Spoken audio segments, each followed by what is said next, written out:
Welcome to Trashmagination, a podcast about reimagining trash. I'm Carla Brown. Today we're going to talk about the creative reuse of rope. And even if you don't have big piles of rope taking up space in your home, I encourage you to keep listening. We'll talk about a type of rope that you probably do encounter quite often, which is rope shopping bag handles. These are the little bits of rope that they're usually about 10 inches long, and they are usually attached to paper shopping bags. And then we'll also talk about a type of rope that you might encounter when you visit the beach, which is rope from fishing gear. Now, the ideas that I'm going to talk about apply to other types of rope. So hopefully if you have other types of rope, you are inspired to upcycle whatever you have. And maybe it could be a fun family project when you visit the beach on vacation this summer.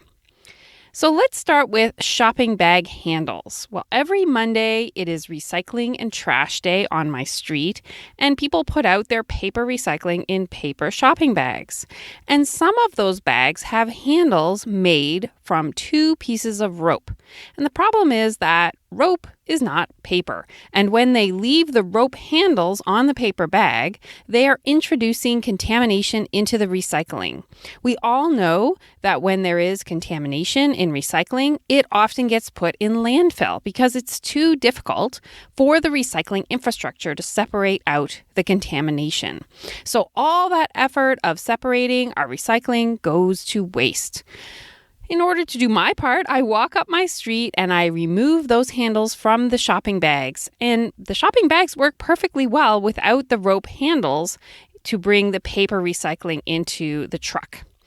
I use the handles in many creative reuse projects. The first project was when I made something called caterpillars. Caterpillars are a craft I like to do at educational events. I drill a hole in plastic caps using my drill press, and then I invite kids to make caterpillars or caterpillars by threading the caps onto the rope that I took from the shopping bags. One thing that's great about this craft is I am not buying the rope. I am not buying the plastic caps. For small children who might be more challenged with this project, I put a little bit of tape on one end of the rope shopping bag handle so it comes to something like a point, which makes it easier for them to thread on the caps. I also hot glue eyes on some caps to be the head of the caterpillars. This is a great craft because it costs almost nothing for you to prepare and you can make it in large quantities. It reuses a type of plastic that is often not accepted by recycling programs, meaning the plastic caps. It helps kids develop their fine motor skills, and it requires almost no teaching. So you can have 20 kids standing at your table and working on the craft. It's fun to see how some kids will put a more design approach to their caterpillars. I mean, most kids just grab whatever cap and string it on, but some kids will alternate colors or make a rainbow, or they make sure the cap sizes increase and decrease in a very precise way. And while this craft is ideally for kids, probably around the ages 3 to 6 years old, it can work for older kids if you have enough repeating caps and you can challenge them with these design ideas. For this idea and all others in today's episode, you can check out my Pinterest board that I will link to in the show notes. So the next way that I creatively reuse rope shopping bag handles is to make woggles, which are little circular devices that are part of the Scout uniform, and it helps hold on the kerchief. I make woggles by tying a Turk's head knot, which is a bit complicated, but there are wonderful step-by-step videos that you can stop and start and just go as slow as you need to go in order to tie the knot. The woggles sold in the Scout shop in the United States are made from metal, and they are slippery. So my son just kept losing his woggle, and they were like $8 each. But he has not lost a single woggle since I started making them from rope shopping bag handles because the rope grips the kerchief much better. Using this same technique, I have seen artists make a ring, like a jewelry ring that you wear on your finger, but they just use a finer shopping bag handle. The next way that I creatively reused shopping bag handles was to make medals, like Olympic medals, for a workshop that I was helping to facilitate. I made gold and silver medals by attaching metal lids onto the rope shopping bag handles. I printed the name of the event on a sticker and I stuck it on the metal lid. And this was a fun way to celebrate at the end of the workshop. In terms of other ways to creatively reuse rope shopping bag handles, there is currently a big trend for rope-based crafts, such as macrame and basket making. Most tutorials will involve using new rope, but there is nothing stopping you from using upcycled rope. Another trend is to make decorative wall hangings from complicated knots. The artist Wendy Chin set herself a challenge in 2016 to tie a new kind of knot each day. She called her project the Year of Knots. She then made collections of these knots for display. The first example was commissioned by Facebook and is displayed at their offices in Menlo Park, California. Wendy did not use upcycled ropes in her project, but you certainly could by tying the knots in various colors and displaying them in a gradient across a wall. You can make a very cool piece of art. Last December, Wendy did a post showing what she does with her leftover rope ends, which is to tie them into colorful flowers using something called a star knot. So hopefully you are now inspired to creatively reuse your rope shopping bag handles. Let's turn our attention to a much larger challenge, which is the impact of ropes in fishing gear. Each year, it is estimated that 640,000 tons of abandoned, lost, or discarded fishing gear gets dumped in the ocean, which makes up almost half of the plastic pollution in the oceans. This gear is called ghost gear because it floats around in the ocean, continuing to catch and kill sea life. It takes hundreds of years to degrade, and it's killing creatures the whole time. If you don't live near the ocean, you might not have access to rope from fishing gear. But if you ever take a beach vacation, you are likely to find it on the shore. So let me tell you about how people are trying to reduce the amount of fishing nets and rope entering the ocean. And then I'll tell you about artists who creatively reuse it. Hopefully, it will give you ideas for what you could make from this rope. Lots of people are trying to address this issue of ghost gear or discarded fishing gear. Divers organize huge underwater cleanups. Fishermen gather tons of gear at fishing docks. In Nova Scotia, where most of my family lives, there is a program called Ship to Shore, which works with fishermen who pledge not to throw gear overboard. Most rope used in fishing gear is made from plastic and needs to be replaced every 3 to 5 years. Most of the fishing gear that is too weak for fishing goes into the ocean or landfill. But when the fishermen gathered the rope in recycling bins on the docks, they noticed that lots of people came to get it for other uses other than fishing. So it might not be strong enough for fishing, but it is still great for other projects.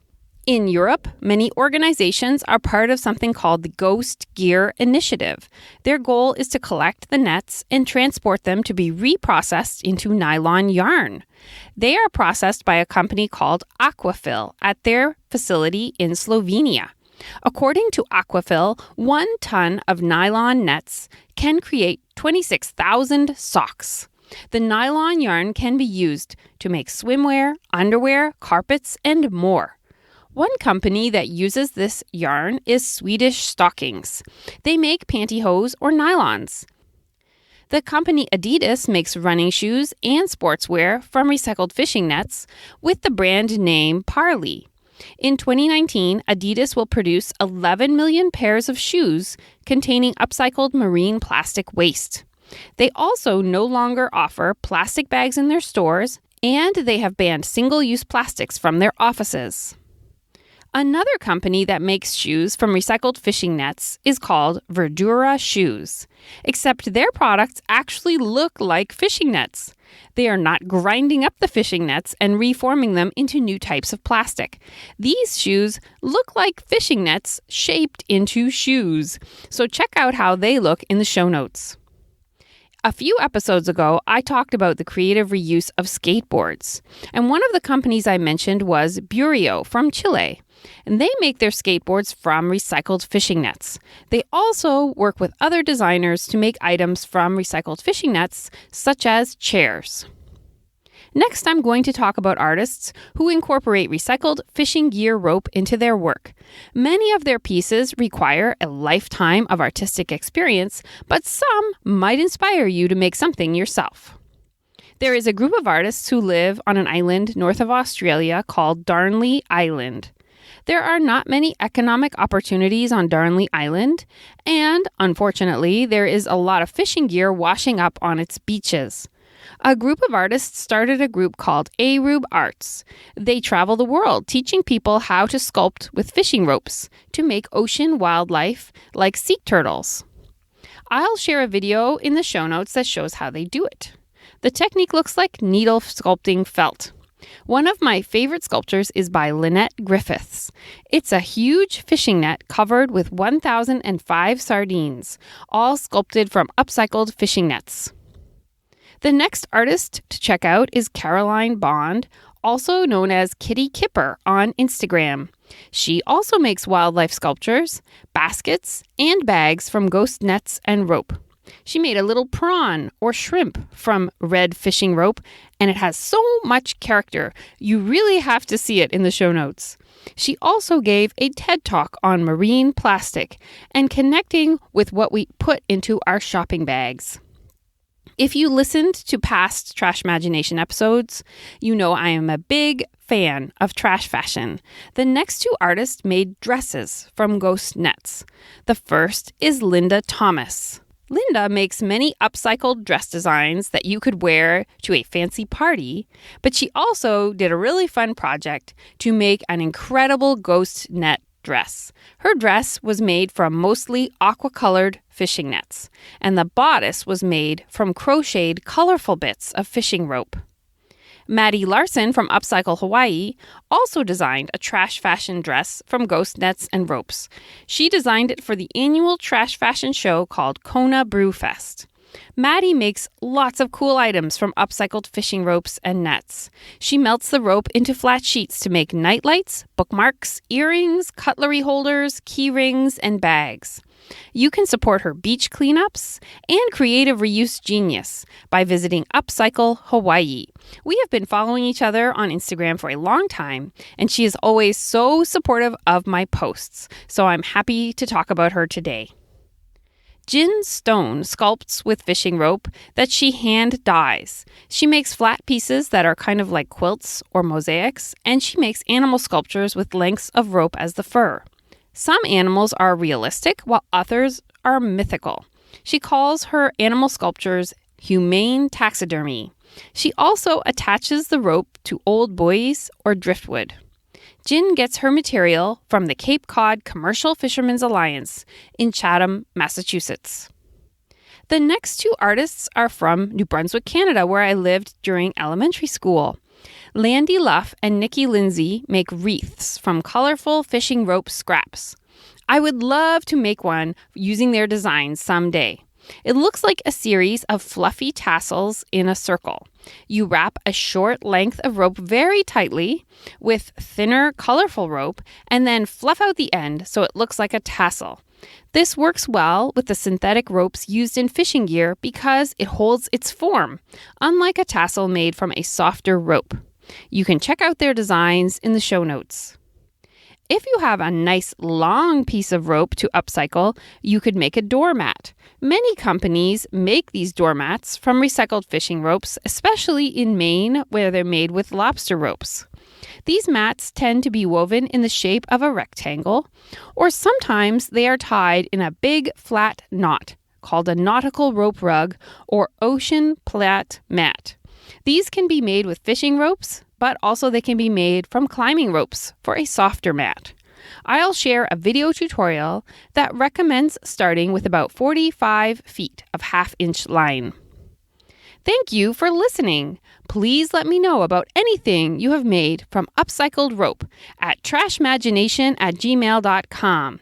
And of course, I'm always interested in hearing about what items that you would like me to research to creatively reuse. Until next time, may you see upcycled rope as a source of art in your life.